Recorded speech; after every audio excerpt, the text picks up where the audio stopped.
Well, welcome, Adam. Glad to be sitting down talking with you. Thanks for having me, brother. It's a pleasure being here. It's a bittersweet time for me as I'm wrapping up my time here in 20 Plus, but I'm excited to hear from you because you are an amazing testimony of what God has done through this ministry, and it's people like you and stories like yours that really are what inspires all of us to continue to keep going, really in our journey with faith, but even as pastors and leaders, you're what it's all about. And so I'm excited to hear a little bit about that today. But get us in the frame of mind into your world today. You know, as you're a student, but you're a specialized student. What does your day-to-day look like right now? Day-to-days right now include a lot of fixing teeth. So right now I'm a dental student.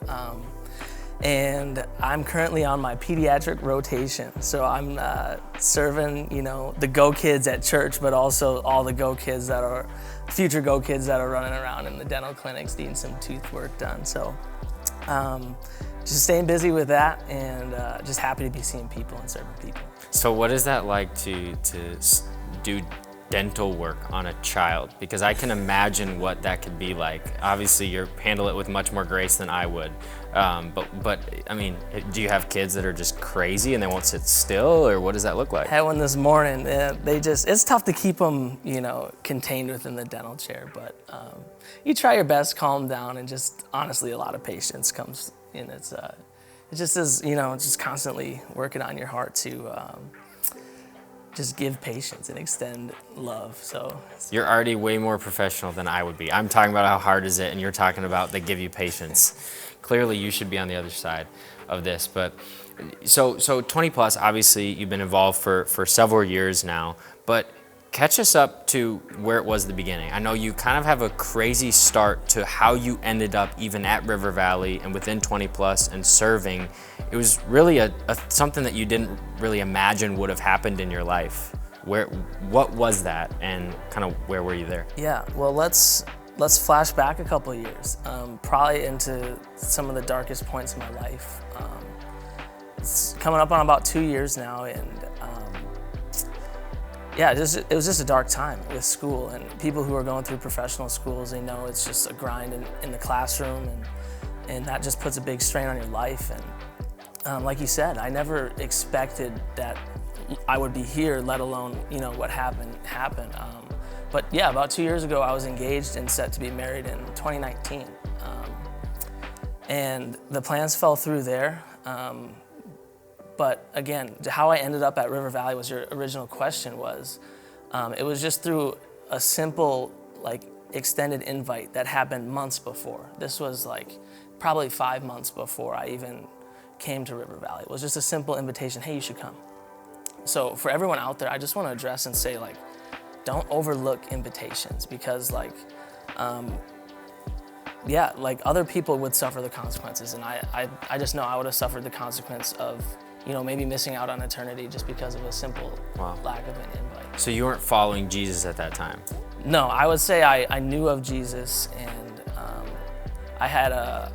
I knew foundational theology because I took a bunch of theology classes in college, and but I don't think I knew Jesus on a personal level at that time.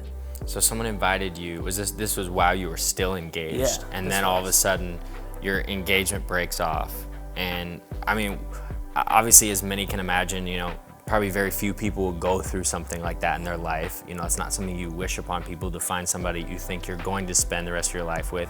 And obviously it's not fun to think about, not fun to talk about, but what were you feeling during that time? Because obviously God led you to show up to church, but I'm sure at times you felt like church was the last place you wanted to be, because there might have been some shame there, or there maybe some anger that a God could even let something like that happen to you. What were some of those emotions that you were wrestling with when you were stepping into the church? There's just the big one that comes to my head was just lonely and looking for community.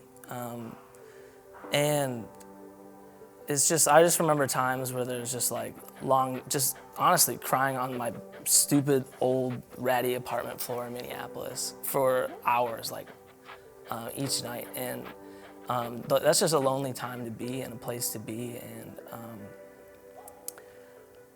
just what it looks like moving forward out of that is just my advice for people is just to don't stay there. Like whether you're going through a breakup or a hard time or difficulty with family is just don't stay in that moment.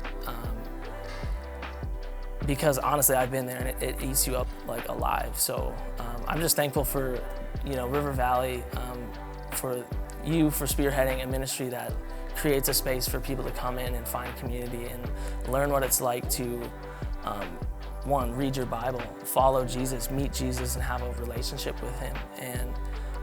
And that's what it's all about. So I just want to thank Pastor Logan and the team here, and thank Jesus, honestly, for just, flipping my life around like that. That's amazing. That's so good to hear how, you come in from maybe, as you mentioned, the darkest part or the darkest place in your life, and then you're starting to be transformed by this ministry. What has community looked like since then? You kind of are growing in your faith, right. You're meeting people, and now you've stepped up to a place where you've hosted, pre-COVID, had a lot of people at your house. Yes. But what has maybe the last year been like as you look at your time as you're transitioning from this dark place to this new place, and now you're leading from a place of strength and health, and we're not perfect, but how have you seen God use you in that way? Well, honestly, and everybody else can say this, but you just never think that God can use your story or use it for good. And looking back in that moment, I would have said, this is bad. There's no way anything good can come out of this.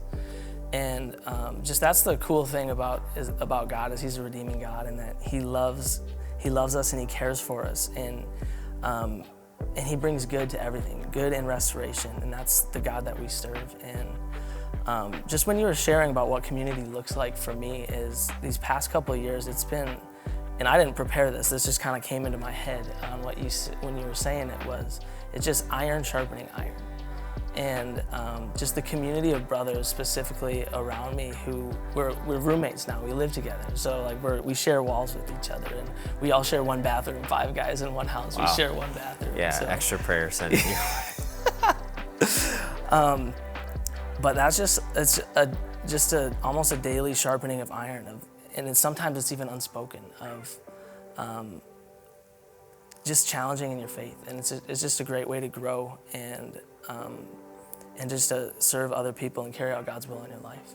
Totally. Yeah, the power of community and the power of people, and for those watching right now, it's something that is very hard because COVID has caused community to look different. But I would just encourage, everybody to say, let's continue to seek community, whether it's Zoom, whether it's FaceTime, or, there's a light at the end of the tunnel. There will be an end to this. Even though at times it doesn't feel like it, God has community for you. God has people for you out there. And so do whatever you can, because in those lonely places, in those dark places, God is going to meet you there. But if you don't seek it out, I think at times it's like God's right there. He's so close, and it's like just take that extra step or just open that door and he'll meet you. And the last thing I'd love for you to share is for people who maybe feel like that. They feel, okay, what do I have to do to take that next step? It's like God's here, and they're maybe in that point. Maybe they had a bad breakup, or maybe they lost the job that they thought was their forever job, or they had a family issue,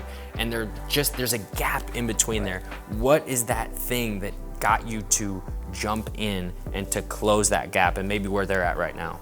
Yeah, just what I see is the story of just God lighting your steps. Don't think about this end goal or this end thing, because for me, when I find myself with the most unrest of my soul or the most just turmoil in my spirit, that's when I look up from God's lamp and I try to look towards plans that maybe I had for my life, or just desires that my flesh wants. And that's just when I find the most unrest in my soul. And just my advice for the people going through hard times, because this world is hard, man. But what I find is when I have the most just peace and ease, it's just when I'm following one step at a time, just following the lamp that's been lit before one step. And what that looked like for my story was showing up at a life group and being scared as heck that you don't belong here. The enemy's speaking, you don't belong here. And I almost wholeheartedly believed it and drove away. And just taking one step, God's gonna light another one, and then another one after that. And just that's my advice. Just follow the one step.